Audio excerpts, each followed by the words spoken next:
Hola, ¿cómo están? Muy buenas noches, bienvenidos a El Pentágono. Quiero saludar a Marcelo Arequipa, ¿cómo te va? Muy bien, Mario. El doctor, ¿cómo está usted? Gonzalo Mendieta, ¿cómo está?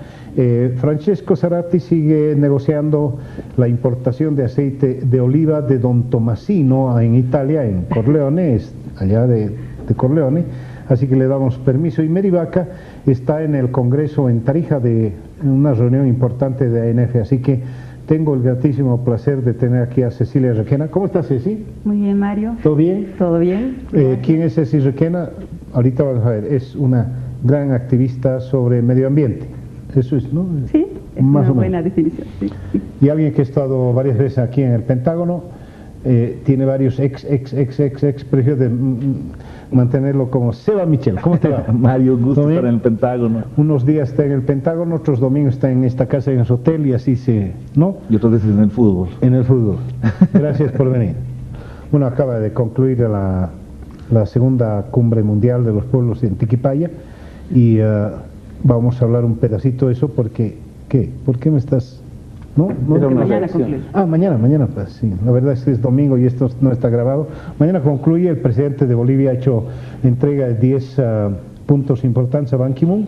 Ban Ki-moon ha estado en esta reunión. No suelen venir los secretarios generales de Naciones Unidas muy a menudo a Bolivia, pero Ban Ki-moon, y además ha comprometido varias cosas, y además ha recitado un par de veces la trilogía Masua Mayuya Makheya. Lo ha hecho en coreano, pero bueno, ahí está. Además la presencia aquí del canciller francés, que me temo no le ha dado un espaldarazo muy fuerte a esa idea del presidente de los bolivianos de llevar adelante un tribunal ambiental. Aparentemente no hay mucho entusiasmo, sobre todo obviamente de los países desarrollados, y bueno, de varios de esos temas vamos a hablar. Aprovecho, como les digo, la presencia de Cecilia Requena acá para decirles, ¿ha seguido minuto a minuto? No. Es más, tenías que viajar. Confieso que no he seguido minuto a minuto, no ha sido fácil seguir tampoco la cumbre, pero sí, estoy informada más o menos de lo que ha estado ocurriendo. De hecho es un continuum de lo que viene ocurriendo en Tiquipaya 1. COP21 se llama, ¿no? Lo que viene en Francia. Lo que viene en Francia en diciembre se llama COP21, Conferencia. ¿Por qué 21? Porque ya han habido 20. Correcto. La última fue en Lima. Con los resultados que están a la vista. Sí, se puede decir eso, definitivamente. Se puede decir que Naciones Unidas no está consiguiendo lo que se espera, pero por otro lado es el único foro para tratar estos temas, ¿no? Y de hecho, a mí eso me pareció muy interesante, ¿no?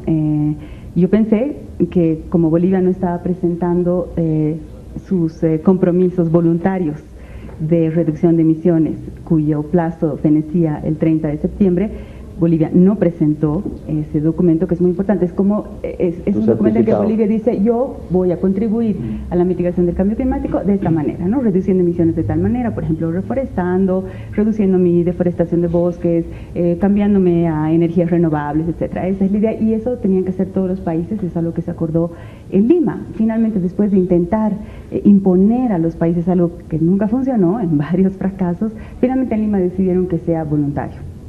Y ese plazo se fenecía el 30, Bolivia no presentó hoy, Mario, hoy. Bueno, no son tan drásticos. Tratando de leer el documento. Pero no son tan drásticos para los documentos, ¿no? Puedes tardarte 3, 4 días. Es probable que no entre en la contabilidad, es probable que no sabemos, vamos a ver qué pasa. Naciones Unidas tiene que ser relativamente flexible, pero también hay otros plazos, ¿no? Porque tenían que hacer un agregado de todos los compromisos de los países. Entonces vamos a ver qué pasa, pero en todo caso es interesante saber que Bolivia lo presentó, porque yo en algún momento llegué a pensar que íbamos a patear el tablero un poco, ¿no? Como habíamos hecho en Cancún, recuerdan a Solón, ¿no? En esa intervención fuerte, digamos, ¿no? Para muchos exagerada, para otros absolutamente defendible, pero no hicimos eso. Y el hecho de que Ban Ki-moon venga a Bolivia a apoyar esta Tiquipaya 2 también muestra una cierta aceptación, una cierta legitimación mutua, digamos, ¿no? Una cierta aceptación de Naciones Unidas de este trayecto que pretende ser el de los pueblos, y por otro lado una aceptación nuestra de que Naciones Unidas es el foro para tratar estas cosas y no lo vamos a tratar por fuera. Como se ha sugerido, les cuento que en la sociedad civil mucha gente ha estado sugiriendo salir de Naciones Unidas precisamente por lo que tú decías, porque finalmente ha resultado incompetente. Pero veamos, París es un momento importante, no se sabe ya que no vamos a lograr las reducciones deseables, pero también es un avance interesante que deja ciertas puertas abiertas y que podríamos poco a poco ir acercándonos, y con esto termino, al grado de emisiones que este planeta necesita para evitar catástrofes, que es un grado de emisiones que nos permita no incrementar la temperatura promedio global por encima de 2 grados en el siglo XXI. ¿Quieres decir algo, Seba? Sí. Lo de hoy día es tomar fuerza, porque el tema de cambio climático y el tema de control de emisiones es nomás una pelea centro-periferia, ¿no? O sea, en contabilidades globales, lo que contamina son las grandes industrias, son los países altamente desarrollados, con gran cantidad de parque automotor. Eso es lo que contamina más. O sea, que aquí esté contabilizándose en Sudamérica no va a generar un problema más grande. Entonces, de alguna manera, estos encuentros mundiales hay que ir con un poco más de fuerza, un poco más de legitimación, y es eso lo que se está intentando hacer. Eso en el tema 1. Y en el tema 2 es siempre muy importante llegar a compatibilizar los intereses, ¿no? Todos queremos evitar las catástrofes, sabemos que el cambio climático es ya una realidad, sin embargo, creo que hay que compatibilizar varias cosas, ¿no? La necesidad de desarrollo de los pueblos, la necesidad de conservar el medio ambiente, pero también dar respuesta a un problema que es mayor, que es el tema de la alimentación a la población mundial. Y hay que ir trabajando de manera muy responsable, ampliación de frontera agrícola, porque si no, en el siglo XXI, la primera especie que va a empezar a extinguirse es la especie humana, ¿no? O sea, si hoy podemos considerar la cantidad de seres humanos que están pasando hambre, nos habla de que la especie real en peligro de extinción es el ser humano. Entonces, el gran problema de aquí en adelante va a ser el tema de la alimentación. Entonces, ¿cómo contabilizamos el derecho a desarrollar, a tener mejores condiciones de vida? ¿Cómo articulamos eso a un segundo eje de conservar el medio ambiente, pero cómo garantizamos que la gente no vaya a pasar hambre en los siguientes 100 años?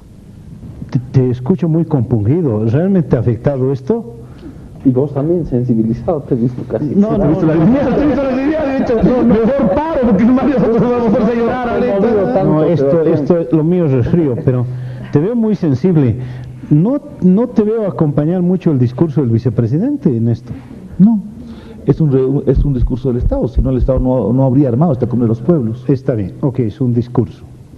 Pero hay una cuestión que el vicepresidente ha dicho muy clara. Vamos a meterle hasta donde se pueda, como debe ser, y yo estoy de acuerdo con él. Todos, por eso te digo, garantizar el derecho. No todos. Cecilia ahorita te va a explicar por qué no todos. Hay un dato que rescato lo que dice Sebastián del tema de ampliar la frontera agrícola, pero con responsabilidad. Ese es un punto que a mí me parece súper importante, que no lo he escuchado hasta ahora ni del presidente ni del vicepresidente. Me parece que detrás de eso está la idea de hacerlo con responsabilidad. Me parece realmente oportuno. En todo caso, a mí me interesa, una vez que cuando se ven este tipo de reuniones a nivel internacional de cumbres y demás, uno siempre tiene esa cierta susceptibilidad de qué es lo que van a hacer al final con esto. O sea, que llegará realmente una cosa en concreto, o sea, terminará siendo siempre la misma reunión de toda la vida en la que no se llega a nada en concreto.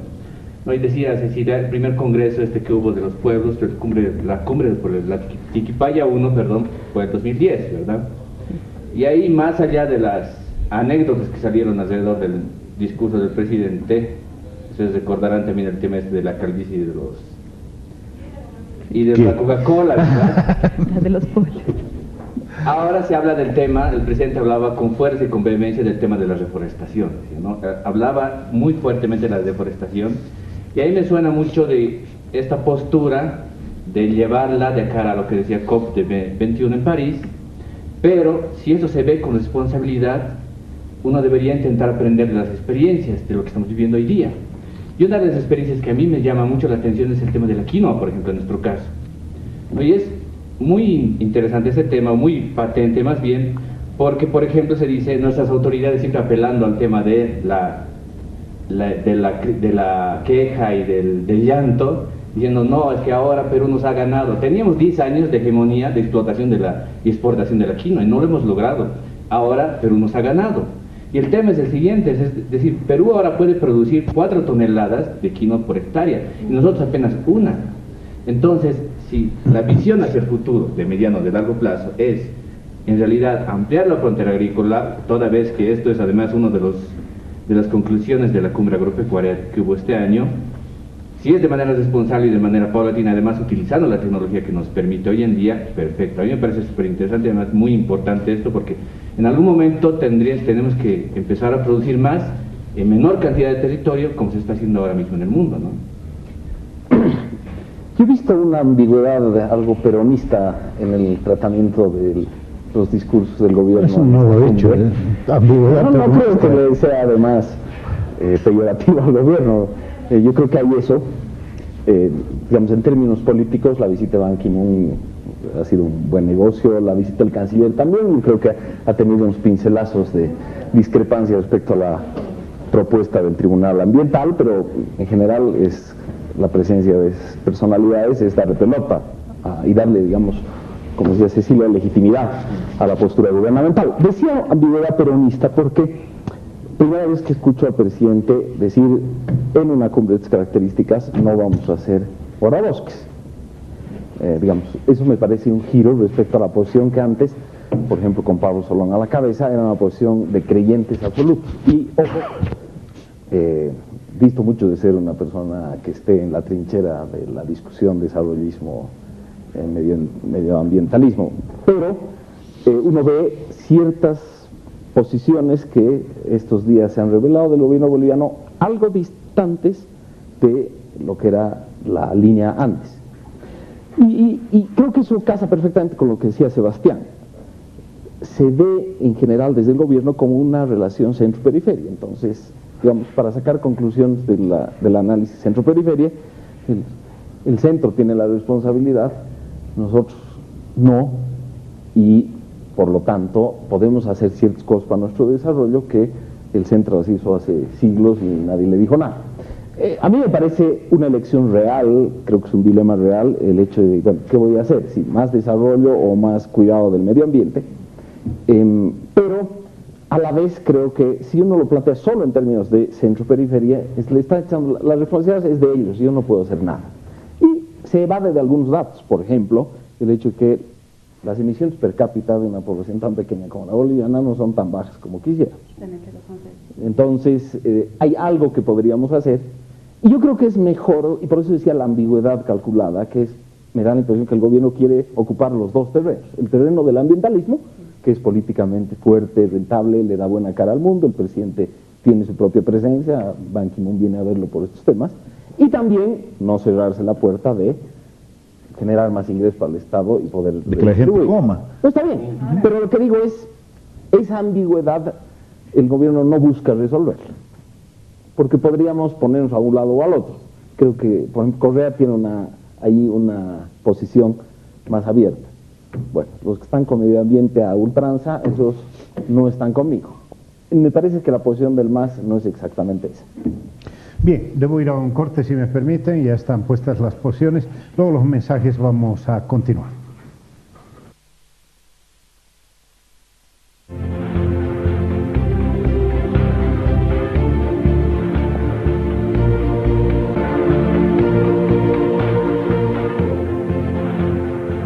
Como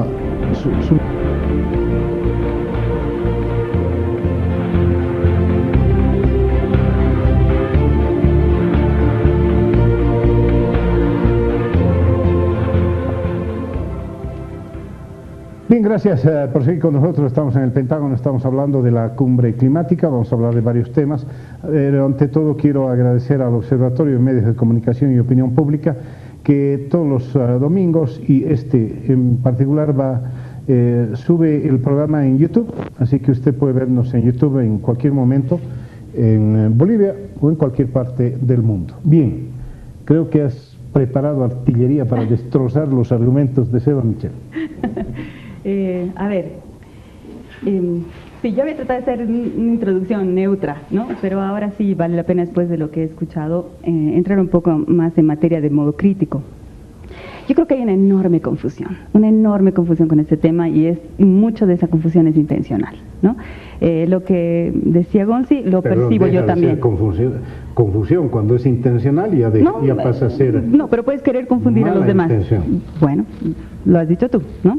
Yo ahí veo un problema grave, y creo que están tratando de aplicar las categorías de la lógica de izquierda al ambientalismo sin ninguna incorporación adicional. Entonces, yo creo que lo que dice Sebas es correcto. Están tratando de enmarcar esta discusión en este asunto de centro-periferia, de explotadores explotados, ¿no? Y parte de la evidencia empírica da la razón. Los países que más han emitido históricamente efectivamente son los países industrializados. Bien, hasta ahí cierto, pero también es muy cierto lo que dice Gonzi. Nosotros, desde el punto de vista de emisiones per cápita, estamos entre los 15 países que más emiten en el mundo. O sea, estamos por encima de países europeos a los que les estamos pidiendo que ahora hagan el esfuerzo. Entonces, y eso es porque deforestamos un montón. Estamos deforestando, dependiendo de la fuente, entre, digamos, 150.000, 250.000 hectáreas por año.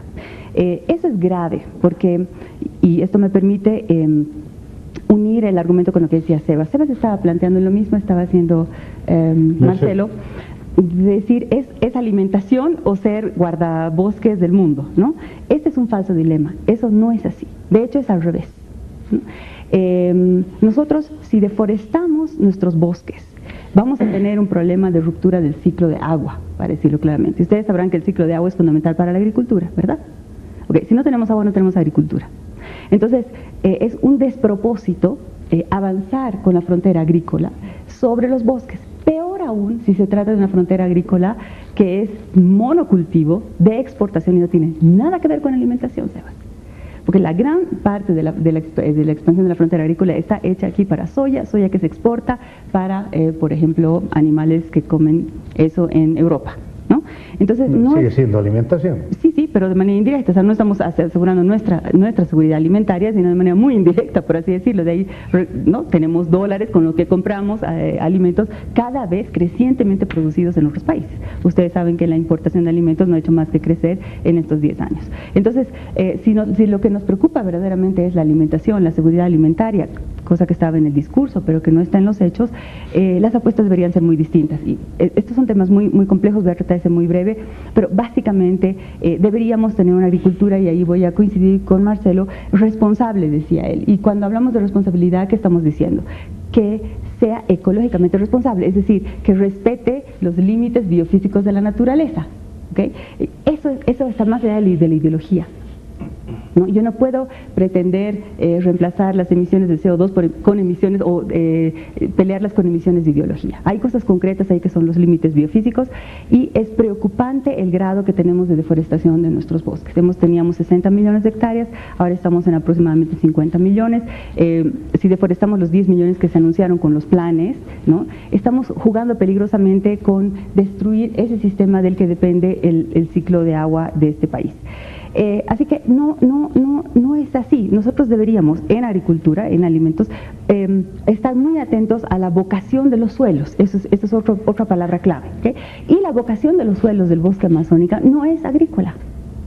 No es agrícola. O sea, una vez que tú retiras el bosque, rompes el ciclo de nutrientes, y lo que tienes pocos años después, y véanlo en el Alto Beni, es arenal. También eso ocurre en Santa Cruz, ¿o no? Entonces, no son tierras, las del bosque tropical, aptas, sí lo era el área integrada de Santa Cruz, para la agricultura intensiva. Lo que hay que hacer ahí es tener modelos agroecológicos muy complejos que, digamos, se acerquen al bosque. Podemos ampliar la frontera agrícola, pero con una lógica muy distinta, verdaderamente sostenible. Y bueno, hay otro ámbito, no quiero acaparar la palabra, pero hay otro ámbito que es el de la energía. En el caso de la energía, nosotros estamos en un dilema.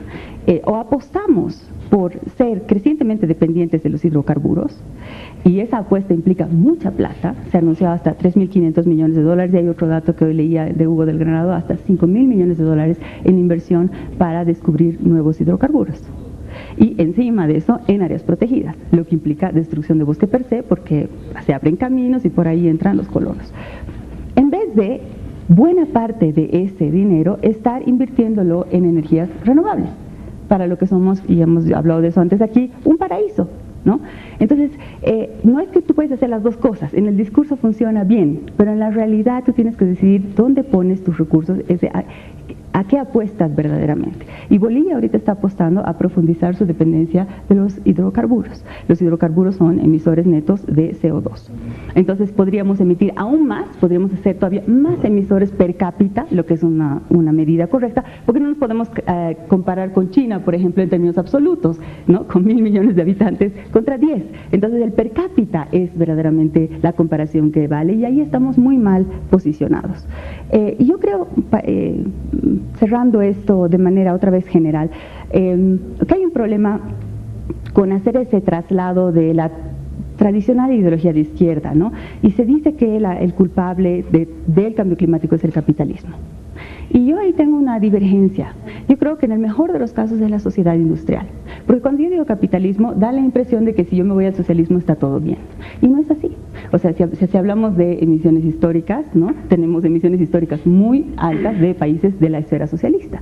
Entonces hay un problema que es más profundo, e inclusive yo diría más atrás todavía. La humanidad en general, desde el inicio de los tiempos, no ha lidiado muy bien con la naturaleza y hemos ido destruyendo desde muy temprano los ecosistemas. Lo que pasa es que éramos pocos y lo hacíamos localmente, entonces nos podíamos trasladar a otros lugares. Ocurrió en épocas muy remotas y no solo en Occidente, ¿no?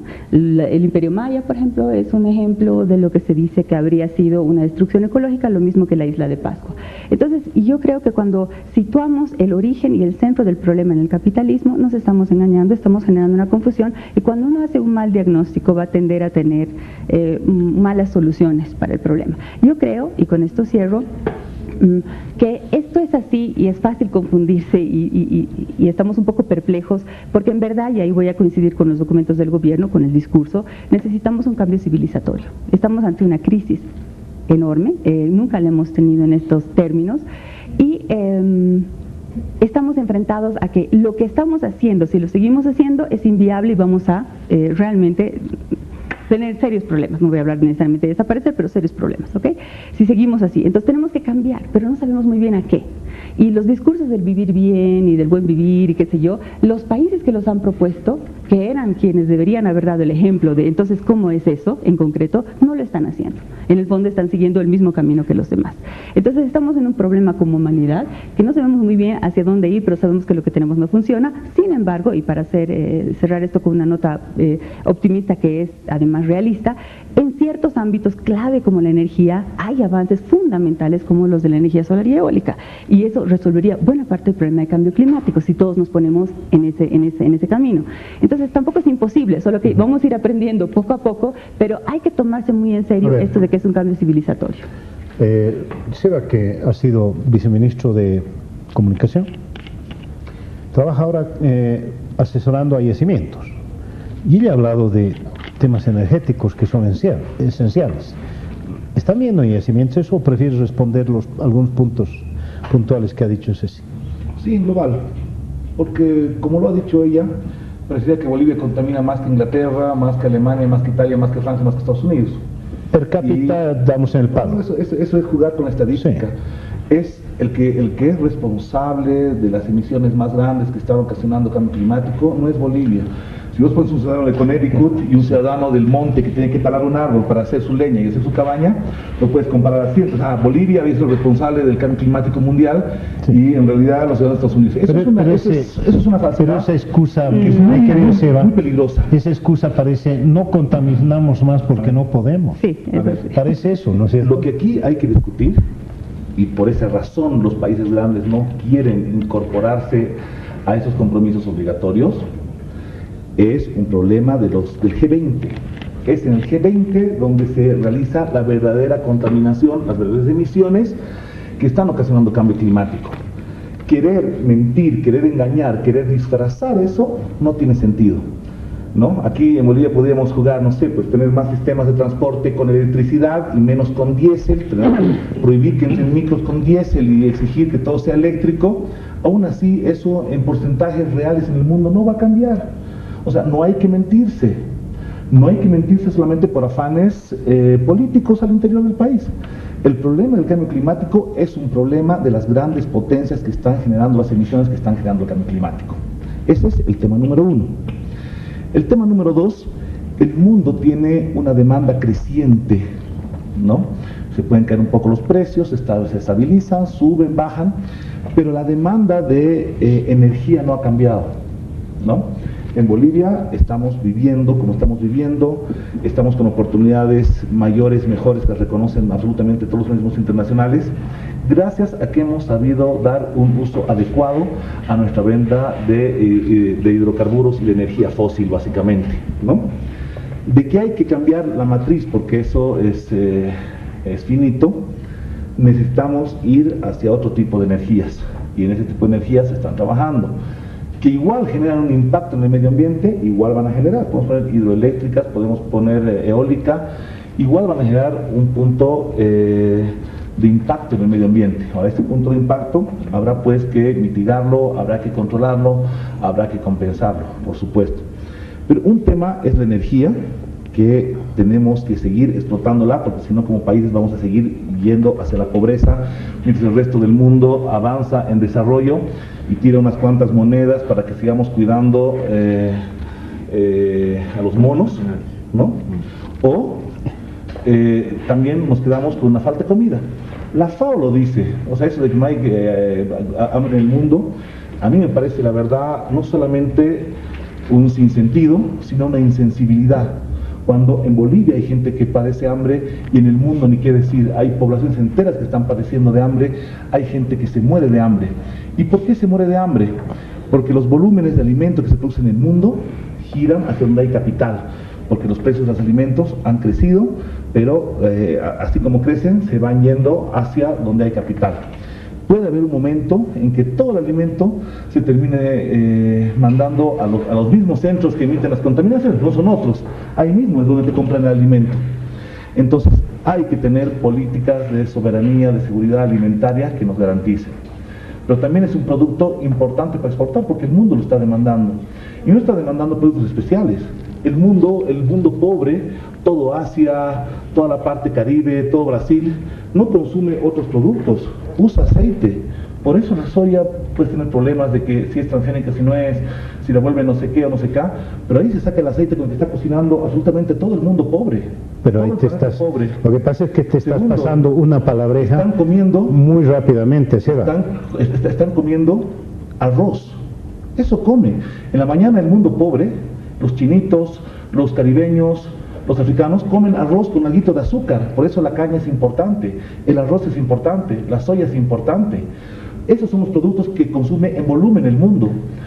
Y esos productos hay que seguir produciéndolos. Por supuesto, una vez más lo digo de manera responsable, hay que hacer alternancia de productos. Pero, así como se decía, lo primero es el clima, o sea, en el cultivo, esta es la cadena, ¿no?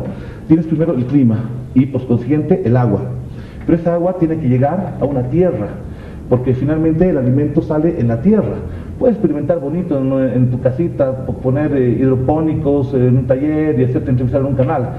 Eso no responde, son intensivos los cultivos que te van a dar solución al hambre.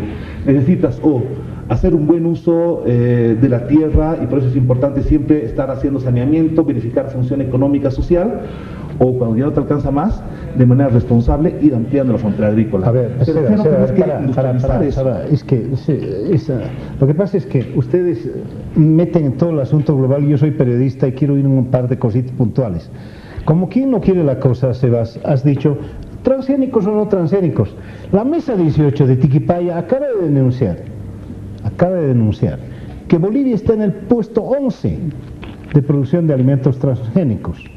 Ya no es una cifra tramposa. Bolivia está prohibido. Entonces la mesa 18 de Tiquipaya está Bolivia mintiendo. Está prohibido, y si hay cultivos transgénicos son ilegales. El debate de transgénico es en Brasil, que los están usando, y es en Argentina, ¿no? Ese es el problema de la soya, pero en Bolivia está prohibido.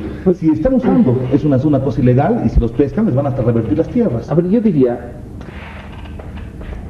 trayendo un poco de patriotismo criollo anacrónico a la mesa, A mí me inflautaría y me inflauta que un francés o un danés desde Bruselas digan cómo se deben hacer las cosas acá. Eso siempre me ha parecido y me parece inadmisible.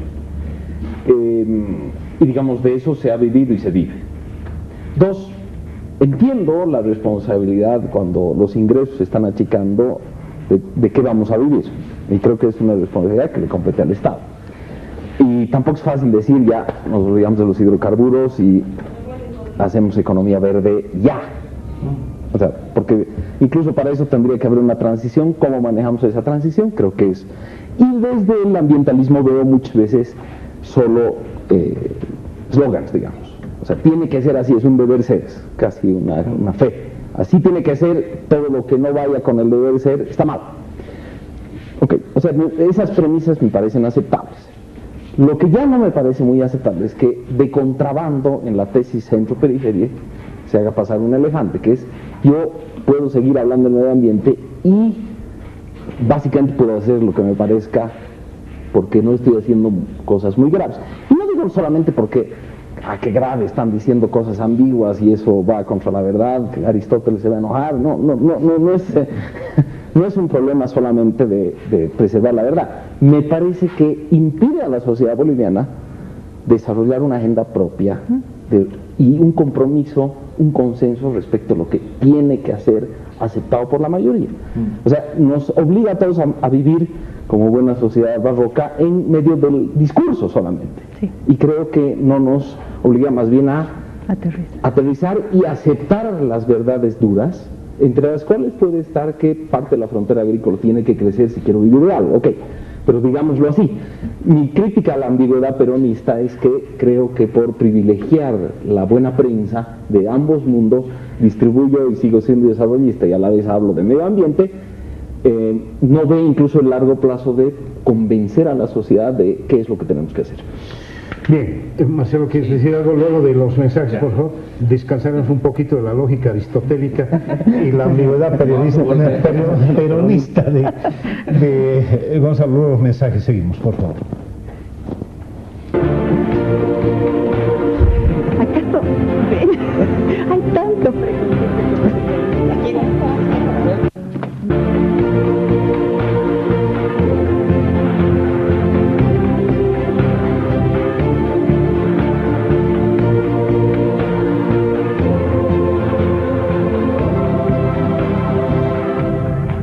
Gracias, estamos en el Pentágono. Marcelo. Sí, a ver, hay dos visiones que más o menos estoy identificando, aparte de la aristotélica de Gonzalo. Es complicado, ¿no? Porque se junta una visión más idealista del deber ser, de qué es lo que tendríamos que hacer como sociedad y qué es lo que tenemos que hacer realmente para desarrollarnos y para ser más económicamente fortalecidos, desarrollados, etcétera, etcétera. Yo recuerdo, por ejemplo, los 75 años Inglaterra, su revolución industrial y le ha costado lo que le ha costado. 25 años China, su revolución industrial y le ha costado lo que le ha costado. A mí no me gustaría que por lo que tiene que ser, Dios, por ser pragmático, pase lo que pase, por ejemplo, en la plaza grande de Beijing, donde casi todo el año hay una pantalla gigante en la que se pone la estación del sol, en qué momento está arriba, en el mediodía, o en qué momento se está poniendo, porque prácticamente no lo ves, ¿no? Es un efecto del tema de la contaminación y la factura que le pasa a los 25 años de haber desarrollado tan aceleradamente y de haber buscado, digamos, una panacea hacia algún lado en concreto. Entonces, si el debate aquí es si la coincidencia en todo caso aquí es desarrollo sí, pero con responsabilidad, creo que ahí podemos casi como que cerrar el programa y irnos después. Temprano. Son China, son los países europeos los que generan esos problemas. Exacto, pero eso decía, somos nosotros. No, pero aquí responsabilizamos a nosotros, es una barbaridad. No, pero aquí decían, ¿no? Entonces si miramos de aquí para el futuro, hacer desarrollo sí, pero con responsabilidad, o sea, viendo las experiencias de lo que ha pasado en el pasado con estos países grandes, tampoco echándoles la cara de esos son los culpables, entonces nosotros les tenemos que meter igualito que ellos. No estoy hablando de esa noción, sino virar hacia otra perspectiva distinta, ¿no? Igual en lo político nos pasa más o menos lo mismo, es mirar siempre al que está haciendo, porque lo ha hecho él, yo también lo puedo hacer, digamos. Ver desde otra perspectiva las cosas, ¿no? Sí. Bueno, yo debo decir que me han hecho decir un montón de cosas que yo no he dicho ni he querido decir. Tan no he querido decir que voy a estar de acuerdo con muchas de las cosas que, por ejemplo, Gonzi ha dicho. Pero a ver, el punto, Sebas, no es si ellos contaminan más o nosotros no. El punto es cómo nos afecta la destrucción de nuestro medio ambiente. Ese es el punto. Mucho, por eso hay que reclamarles a los que matan. No, calma, pero es que entiendo el punto. El cambio climático es un problema global y ahí sí podemos echarle la culpa, y cómo nos gusta hacer eso, a los de siempre, a los malos de siempre, que no justo son los países que denominamos normalmente como imperialistas, aunque ahora se nos complica un poco la cosa con China y demás. Pero no quisiera entrar ahí, quiero reposicionar el tema. Cuando nosotros destruimos nuestros bosques, los primeros arruinados somos nosotros. Quienes dejan de tener agua cristalina, quienes dejan de tener agua para beber o para regar, somos nosotros. O sea que no estamos siendo guardabosques, como nos gusta decir, y creo que lo hemos repetido en la cumbre, guardabosques de los países industrializados. Estamos hablando de nuestros bosques. Yo creo que hay una confusión. Dicen que cuidamos sus bosques, no, son nuestros bosques. Es nuestro clima, nuestro suelo, nuestras condiciones climáticas.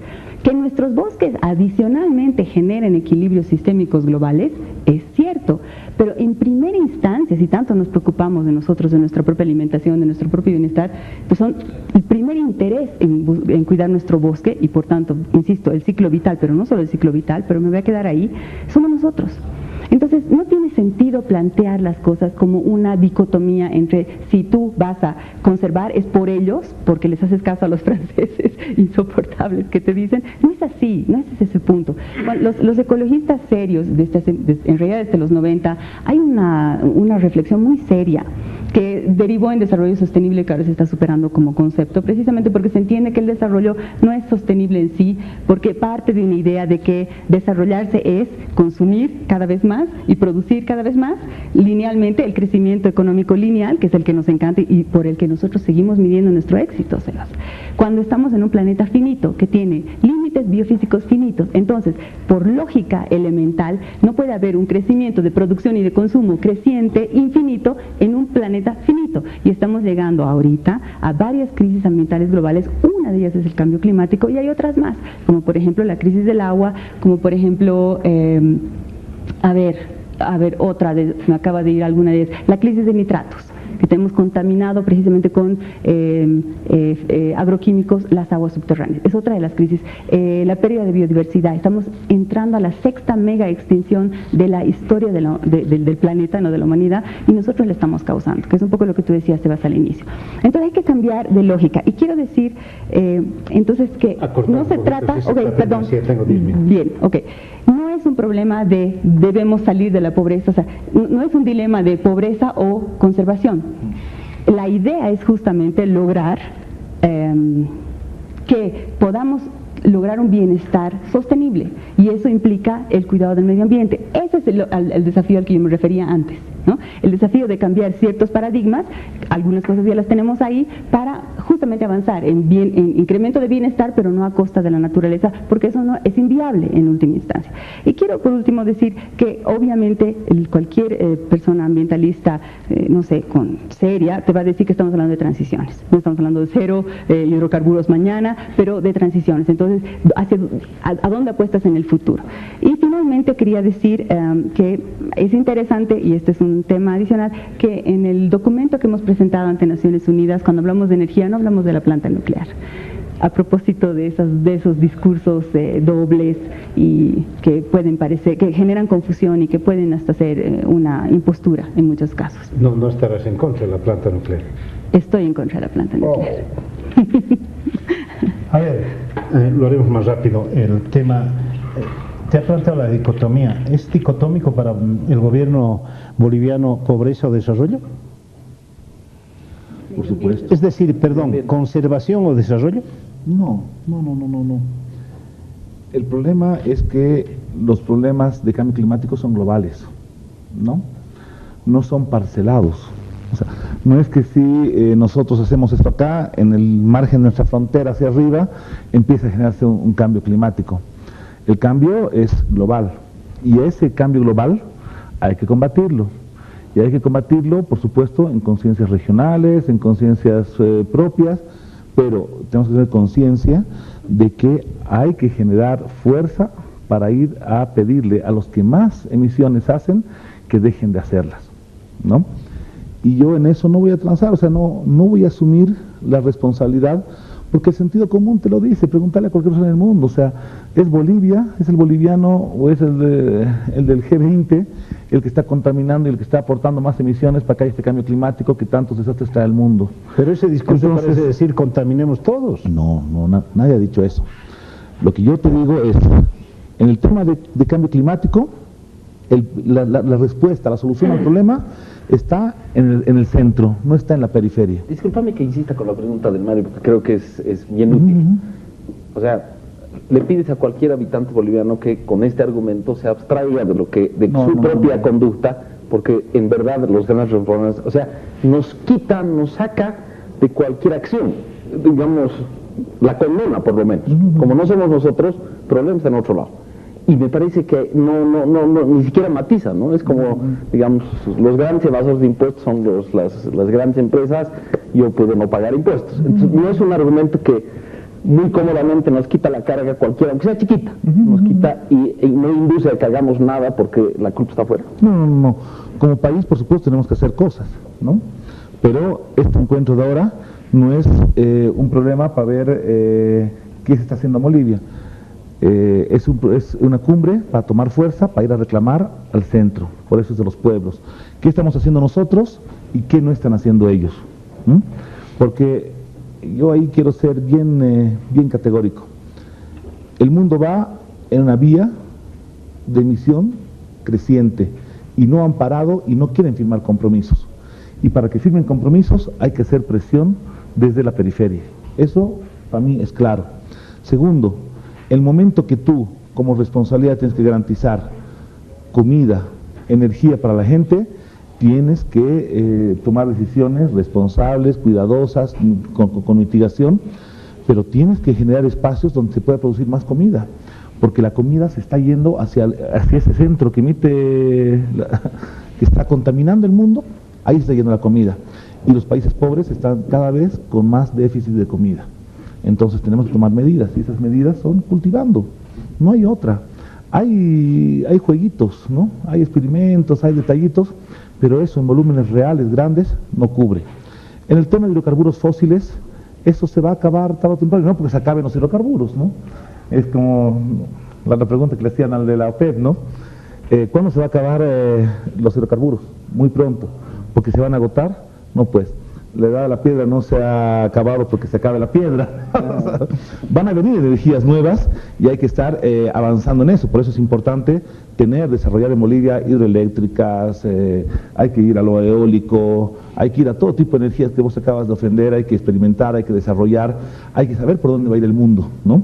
No te puedes quedar vos rezagado y que en 40 años el mundo decida todo es nuclear y vos te has quedado con lo de la avenida del ejército, digamos, ¿no?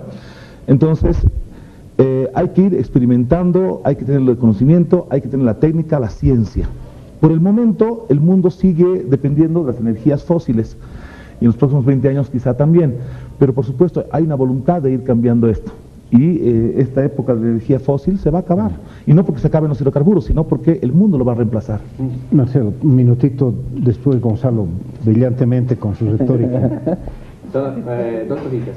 La primera, que es como paréntesis de propaganda, hoy día la universidad sacaba un fascículo en el que mostraba alternativas de energías distintas con mapas. Muy interesante porque entre otras cosas yo me llegué a enterar que la parte altiplánica y la parte de los llanos orientales son sectores geográficamente apropiados para desarrollar energía eólica, ¿no? Y así varias alternativas ha propuesto desde la cumbre. Y la otra cosa es, recordaba el tema de lo nuclear, y además recordaba dos posturas ahí adentro. La primera de Francesco, de que decía, este centro de investigación nuclear no es una planta de energía nuclear, no se asusten, etc. Él dando la palabra porque es la voz autorizada, pero pasó lo que pasó después y se reclinó y creo que se va a instalar ese centro de investigación en otro lado, ¿no? Y ahora recuerdo la postura de un diputado que decía, del MAS, que decía autocríticamente, hemos fallado en una cosa respecto a ese tema en concreto, el tema comunicacional. Porque si hubiéramos agarrado comunicacionalmente, explicado desde el principio, quizá agarrar a los dirigentes de ese lugar, de esa zona, llevarlos, por ejemplo, que sea a Santiago, donde se desarrolla, donde hay una planta de investigación nuclear, mostrarles cómo se trabaja ahí adentro y decirles, esto va a ser más o menos lo que vamos a hacer, no se asusten, no va a ser esto lo que están pensando, no va a ser esto Fukushima, digamos. Entonces quizá la cosa hubiera por otro lado. Creo que igual en el tema de energía, en el tema de desarrollo productivo, de alternativas distintas, falta quizá el tema también. Si le preguntas a la sociedad boliviana si hicieras un referéndum, o digamos, más allí, están, como diría Lenin, votando con las botas. O sea, mucha gente quiere consumir más, quiere acceder a la modernidad, hay un proceso de urbanización creciente. Todo eso me dice a mí que la agenda medioambiental no tiene la potencia persuasiva que debería. Y ese me parece un dilema que está más allá de la política incluso. Correcto. Un minutito, Ceci, para ti. ¿Puedes? Yo estoy de acuerdo con lo último. Es un desafío enorme porque tenemos, como decía, es un cambio civilizatorio el que necesitamos, no es poca cosa. Y estamos ante una especie de situación en que no sabemos muy bien a dónde tenemos que ir, pero lo que sí podemos decir, más allá de la ideología, y esa es una ventaja del ambientalismo, que se basa en ciencias duras, ¿no? Entonces sabemos que así como estamos yendo, no vamos a ninguna parte, es sencillamente inviable. Entonces cuando me hablan de pragmatismo, porque muchas veces nos acusan de no ser pragmáticos, de ser idealistas, bueno, francamente, la falta de pragmatismo está del lado de quienes nos conducen a un camino que es inviable y pronto, ¿no? Entonces lo que realmente es pragmático es resolver los verdaderos desafíos a los que nos enfrenta. Y eso es generando formas de vida que nos generen bienestar, pero no basado en el consumo, por ejemplo, en el consumo excesivo material, porque mucha gente aquí en Bolivia, yo voy a coincidir ahí con Sebastián, necesita incrementar su consumo, por ejemplo, de alimentos, entre otras cosas, pero hay niveles. Entonces estamos ante un desafío enorme que yo creo que hay que tomarlo en buena onda, digamos, o sea, como con expectativa, con ganas de inventarse las cosas nuevas. El ser humano ha sido capaz de dar respuesta a sus desafíos muchas veces, esta vez tenemos que hacerlo y es global. A mí me parece terrible pero fascinante al mismo tiempo. Sí, te agradezco mucho. Gracias. No he puesto mi posición yo como periodista, etcétera, pero quiero decirle, yo soy desarrollista como el gobierno. No tengo ninguna duda. No tengo ninguna duda. Sí, te agradezco mucho por haber venido. Seba, te agradezco mucho. Mario, un gusto visitarme. Al Observatorio de Medios de Comunicación por subirnos este programa al YouTube y a ustedes por habernos seguido. Será hasta el próximo domingo.